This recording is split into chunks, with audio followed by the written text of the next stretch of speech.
I know it's been a long time for you, but does it still have a little something extra being a former member of the Sting when you have a chance to coach against your old club? You not only play for the Sting, but coach there as well. Yeah, it's a funny feeling in your stomach. Actually, I was talking to Lee Cunningham today, and he kind of brought up the same thing to me.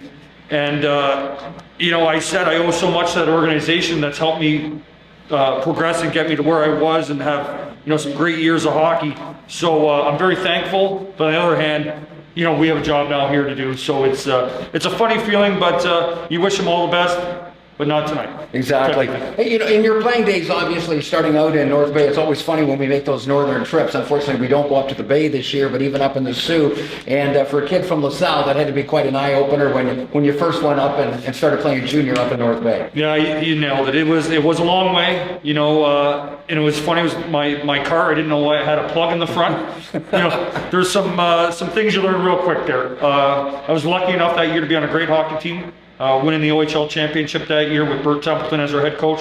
So a real eye-opener, but a lot of lessons learned for sure. And you had some great, once you went back over to Sarnia and the deal there, that's when you really started to put up some big numbers.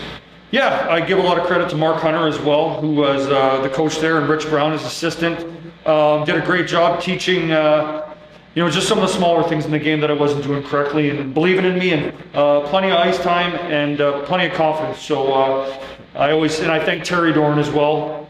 Terry. He's the one that made the trade, so very thankful for that as well.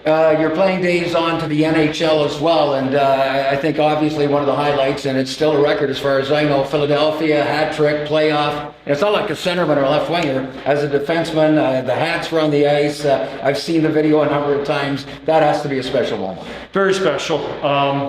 Not even so much the record. It's just the fact that you were able to help your team in a playoff game.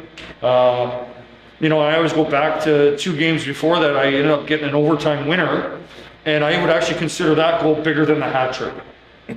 It's funny how it works, but that was a great series, and a lot of fun. What a great fan base in Philadelphia. As a real good offensive defenseman, you have a couple of good ones here. Number one in the overager, Luca Hano, a guy that's not the biggest guy in the world, but skates well, moves the puck out of his back end, and I'm sure you're able to give some of your experience as well to some of the Spitz blue liners. For sure. Luca, kind of the same path as I was. Never drafted.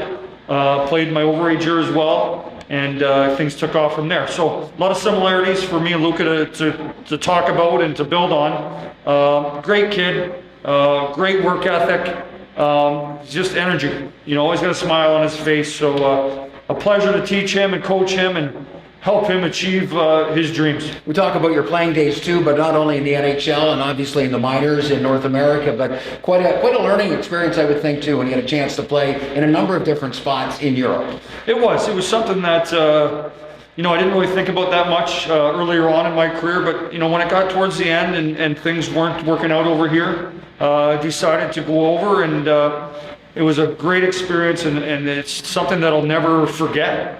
Trying to learn a language, going to the hospital or dentist, anything in a different language. It's a challenge, but and the hockey's a challenge too. You get on that big sheet, You got to be able to skate. Skater, you got to be able to think way too good. You got to be ahead of the game over there. But great experience, and I met my wife there as well.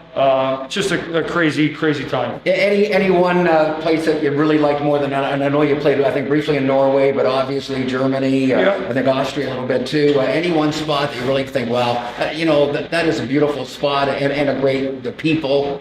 You want to know what? It's a close tie between Germany and Italy. I would say the German hockey league, the DEL, is a better hockey league. But some great towns in Germany, great travel, all the customs, Oktoberfest, all that kind of stuff. But then I think about Italy, and I was living on top of a mountain, skiing, tobogganing, the food, the people. How could you kind of go wrong type of thing? So, very close with both. Finally, Andy, game tonight, and it's been tough on everybody, yourself included. I think I'm one of the only folks within the organization not to test positive so far. But things that like that are out of our control, and the bottom line is you got to get these guys ready to play. You want to know what? It's going to be a tough night for these guys. I can't remember, was it 6 or 7 or 8 that hadn't skated all week?